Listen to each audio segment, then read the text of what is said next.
ગુજરાતમાં 3 આઈએએસ અધિકારીઓની બદલીના આદેશ આપવામાં આવ્યા છે।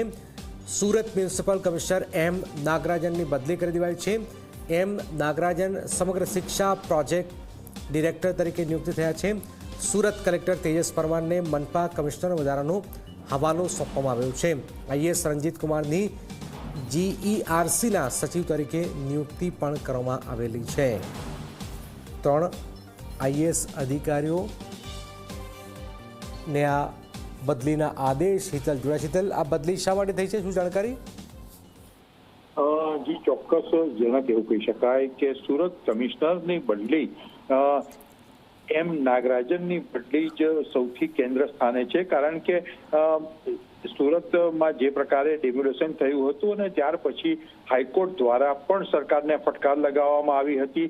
એ ફટકાર બાદ આખરે એમ નાગરાજનની સુરત કમિશનર પદેથી બદલી કરવાનો મહત્વપૂર્ણ આદેશ કરવામાં આવ્યો છે। એમ નાગરાજનને સર્વ શિક્ષા અભિયાનમાં મૂકવામાં આવ્યા છે।